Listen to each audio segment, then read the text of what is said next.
Friends, कैसे हैं आप? मेंटर माइंड क्लासेस में मैं योगेंद्र पांडे आप सभी का हार्दिक स्वागत करता हूं। और इतिहास के प्रश्नों की श्रृंखला में आज 7वां वीडियो आपके समक्ष प्रस्तुत है। आज का जो प्रश्न है, प्रश्न नंबर 85। इसके पहले हम 84 प्रश्नों को डिस्कस कर चुके हैं, आप इसे प्लेलिस्ट में देख सकते हैं। क्वेश्चन नंबर 85 है, उस भारतीय का नाम बताइए जिसने तीनों गोलमेज सम्मेलनों में भाग लिया था। या ऐसा भी कह सकते हैं कि उस भारतीय का क्या नाम था जिसने तीनों गोलमेज सम्मेलनों में भाग लिया था।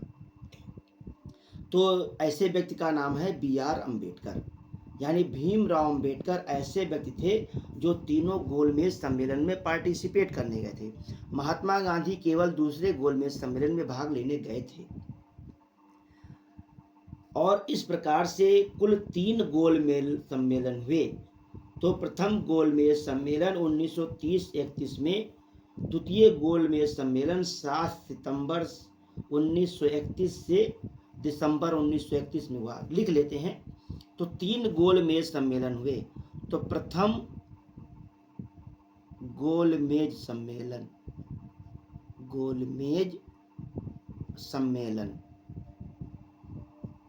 ये कब हुआ? तो प्रथम गोलमेज सम्मेलन जो हुआ वो 1930 और 31 में हुआ था। 1930 और 31 में हुआ। फिर यहाँ लिख लेते हैं द्वितीय गोलमेज सम्मेलन,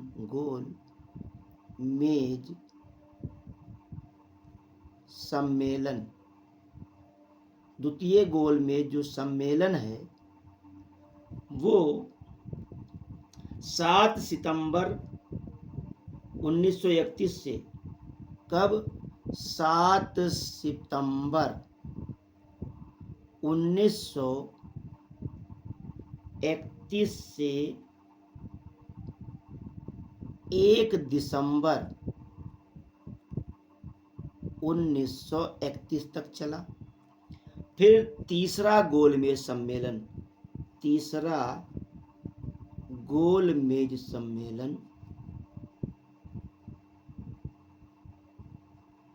बिल्कुल टू द पॉइंट आप लिख लें।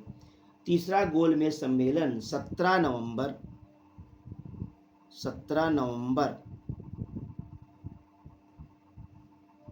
डेट है वर्ष 1932 से 24 दिसंबर 1932 तक चला। तो इस प्रकार से 3 गोलमेज सम्मेलन हुए। और तीनों गोलमेज सम्मेलनों को एक बार फिर से मैं बता देता हूँ। प्रथम गोलमेज सम्मेलन 1930-31 में हुआ। द्वितीय गोलमेज सम्मेलन 7 सितंबर 1931 से 1 दिसंबर 1931 तक चला। तृतीय गोलमेज सम्मेलन 17 नवंबर 1932 से 24 दिसंबर 1932 तक चला। द्वितीय गोलमेज सम्मेलन में केवल महात्मा गांधी गए थे, जबकि तीनों गोलमेज सम्मेलन में भीमराव अम्बेडकर ने पार्टिसिपेट किया था। आगे बढ़ते हैं। किसके सतत प्रयासों से बंबई में प्रथम महिला विश्वविद्यालय की स्थापना हुई? तो इसमें महत्वपूर्ण नाम आता है ढोंढो केशव कर्वे का, यानी D.K. कर्वे जिनको हम कहते हैं। D.K. कर्वे ने फर्ग्यूसन कॉलेज के प्राध्यापक थे। ये क्या थे? ये फर्ग्यूसन कॉलेज के प्राध्यापक थे। D.K. कर्वे जो थे वो फर्ग्यूसन कॉलेज के प्राध्यापक थे। कहाँ के? तो फर्ग्यूसन कॉलेज के, बॉम्बे में फर्ग्यूसन कॉलेज के प्राध्यापक थे।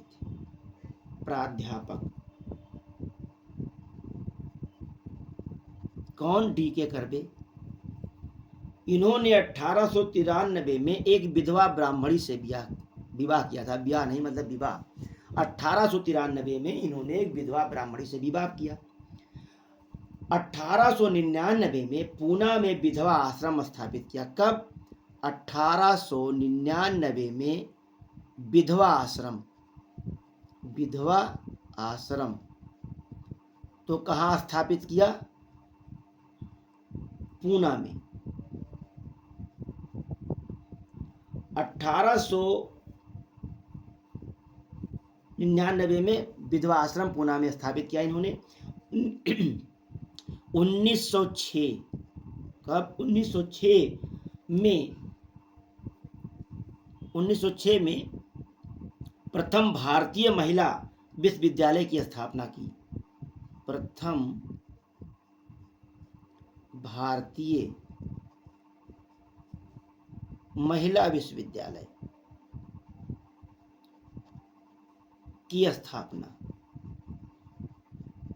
कहाँ पर, तो महाराष्ट्र में की थी। और ये विधवा विवाह के समर्थक थे। खुद इन्होंने विधवा से विवाह किया था। विधवा विवाह के समर्थक थे। विधवा विवाह के समर्थक थे।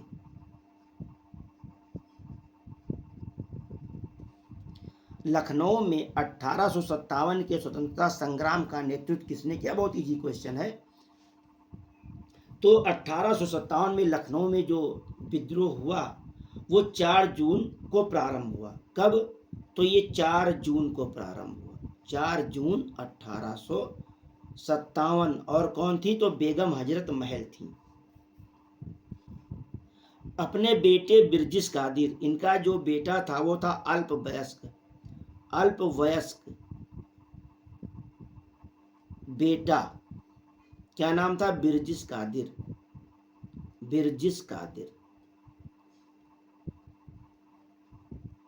ये बिरजिस कादिर लिखा हुआ है, को नवाब घोषित किया था।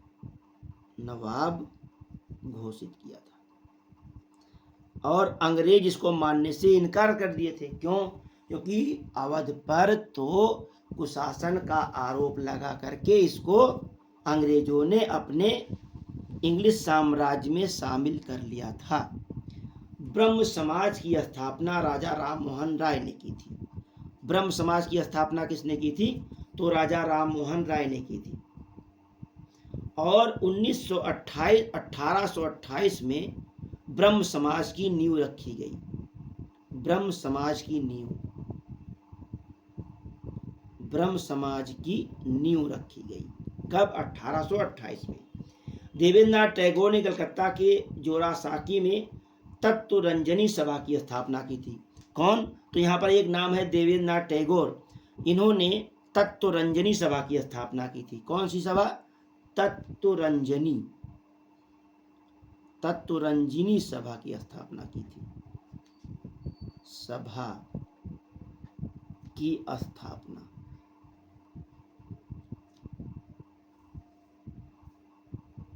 और बाद में ये क्या बन गई? तत्वबोधिनी सभा बन गई।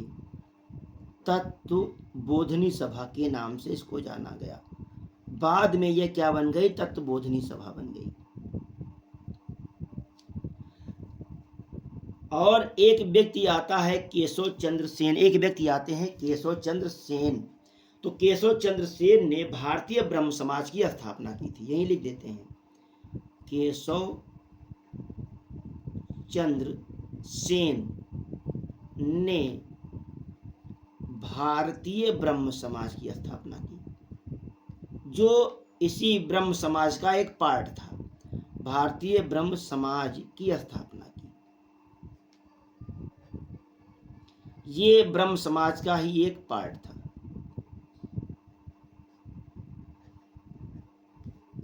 तो इस प्रकार से ये 4 महत्वपूर्ण प्रश्न जिसको हमने डिस्कस किया। आगे प्रश्नों की श्रृंखला में बढ़ते हैं और अगला क्वेश्चन है जिसको हम पढ़ेंगे, वो है कौन सा चतुर्पूर्ण नीति निष्क्रिय नीति के साथ जुड़ा हुआ है। इसमें से कौन सा शासक है जिसने चतुराईपूर्ण निष्क्रियता की नीति अपनाई थी? तो एक व्यक्ति है सर जॉन लॉरेंस। कौन है? Sir John Lawrence. इन्होंने ये 1863 में भारत के वायसराय बनकर आए थे। भारत के वायसराय बनकर आए।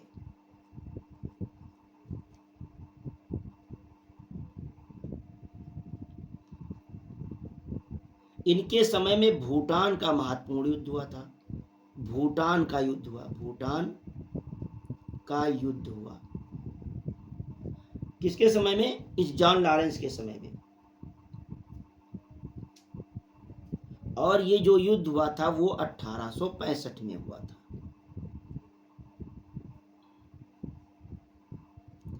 अफगानिस्तान के संदर्भ में हस्तक्षेप की नीति अपनाई थी। अफगानिस्तान के संदर्भ में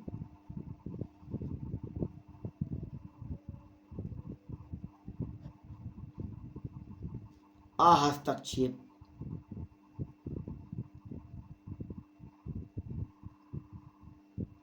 हस्तक्षेप की नीति कौन अपनाया था? तो ये जॉन लॉरेंस ने अडॉप्ट किया था।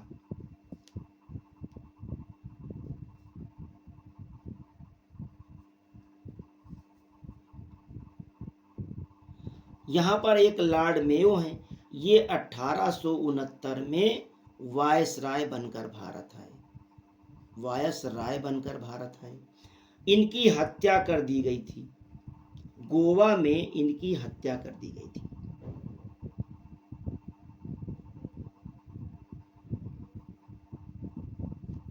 लॉर्ड कैनिंग ये महत्वपूर्ण व्यक्ति हैं।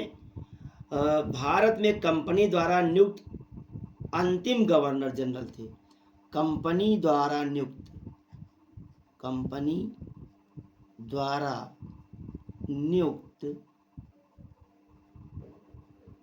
अंतिम गवर्नर जनरल।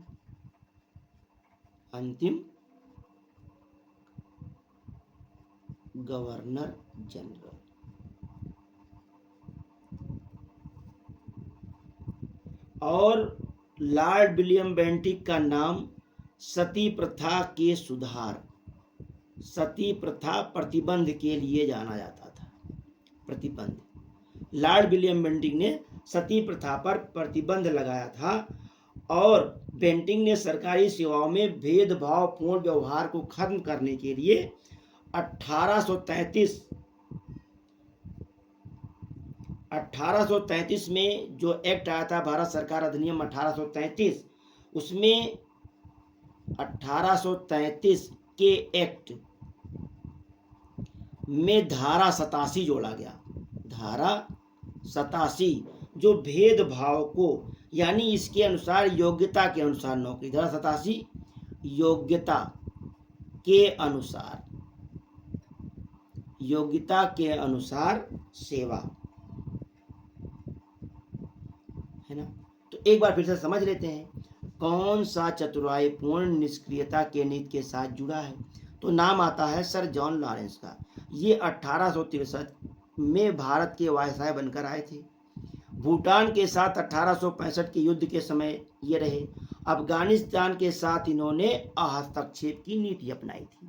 दूसरा एक व्यक्ति है यहाँ पर लॉर्ड मेयो, जो 1869 में वायसराय बनकर आए थे और इनकी हत्या आई थिंक गोवा में कर दी गई थी। जहाँ तक मैं समझ रहा हूँ इनकी हत्या गोवा में कर दी गई थी। लॉर्ड कैनिंग कंपनी द्वारा नियुक्त अंतिम गवर्नर जनरल थे। और एक महत्वपूर्ण व्यक्ति जो भारतीय समाज सुधारक के नाम से भी जाना जाता है, लॉर्ड विलियम बेंटिक, इनके समय में सती प्रथा पर प्रतिबंध लगा दिया गया था और 1833 के एक्ट के द्वारा धारा 87 को जोड़ करके योग्यता के अनुसार सेवा की व्यवस्था की गई, यानी कि जो व्यक्ति योग्य होगा उसे ही सेवा का अवसर दिया जाएगा। क्वेश्चन नंबर 90 कहता है वर्ष 1857 के विद्रोह में कौन संबंधित नहीं है? तो बेगम हजरत महल लखनऊ से संबंधित थी, कुंवर सिंह बिहार से, और ऊधम सिंह इसमें संबंध नहीं रखते हैं, है ना। ऊधम सिंह इसमें संबंध नहीं रखते हैं। और फैजाबाद से अहमदुल्ला शाह, ये कहाँ से थे? तो ये फैजाबाद से थे, फैजाबाद। और ये बाबूजी बिहार से संबंध रखते हैं और ये संबंध रखती हैं लखनऊ से। क्लियर हो गई बात?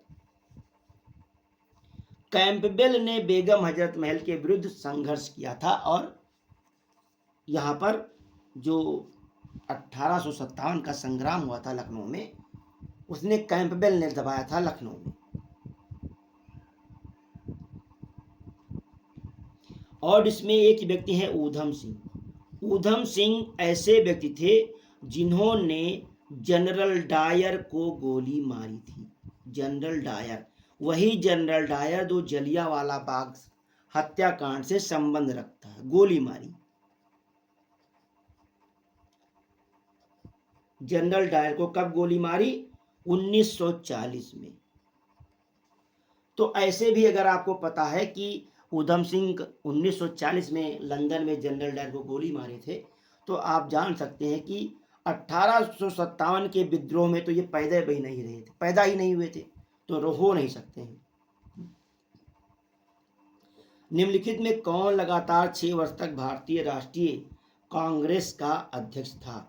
तो इसमें एक व्यक्ति का नाम आता है अबुल कलाम आज़ाद, मौलाना अबुल कलाम आज़ाद, जो 1923 में भारतीय नेशनल कांग्रेस के कम उम्र के प्रेसिडेंट बने थे। 1923 में पहली बार सबसे कम उम्र के अध्यक्ष, सबसे कम उम्र के अध्यक्ष बने।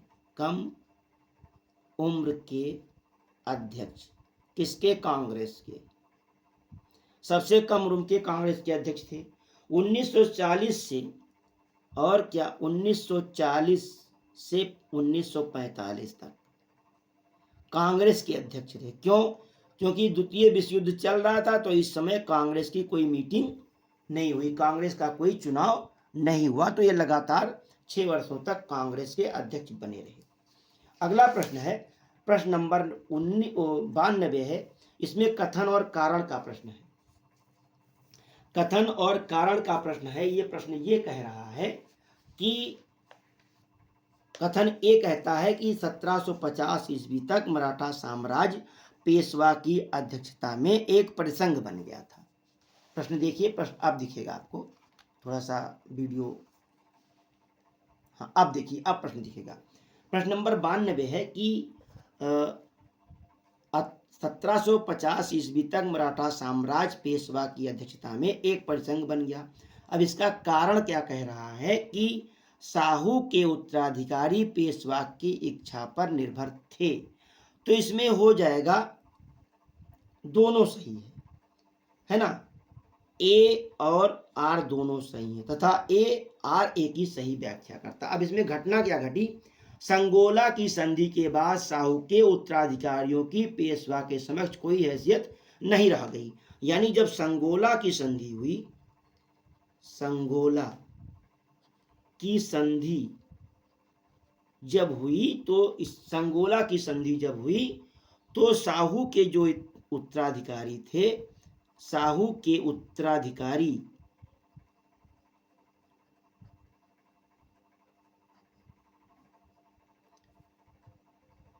पेशवा के समक्ष नगण्य हो गए। के उत्तराधिकारी पेशवा के समक्ष हैसियत खत्म, समक्ष हैसियत नहीं रह गई, हैसियत खत्म। तो अब जब हैसियत खत्म हो गई तो जाहिर सी बात है कि साहू के उत्तराधिकारी पेशवा की इच्छा पर निर्भर रहेंगे। तो इसलिए कूट का ऑप्शन नंबर ए सही है। क्लियर हो गई बात? 1750 ईस्वी तक मराठा साम्राज्य पेशवा की अध्यक्षता में एक परिसंघ बन गया था। संगोला की संधि हुई। संगोला की संधि में यह निर्णय लिया गया कि जो साहू के उत्तराधिकारी हैं वो पेशवा की हर बात मानेंगे। इस प्रकार से पेशवा का पावर बढ़ गया। तो आज के लिए बस इतना ही। मिलते हैं हम 8वें वीडियो में। तब तक के लिए आप सभी को बहुत बहुत धन्यवाद।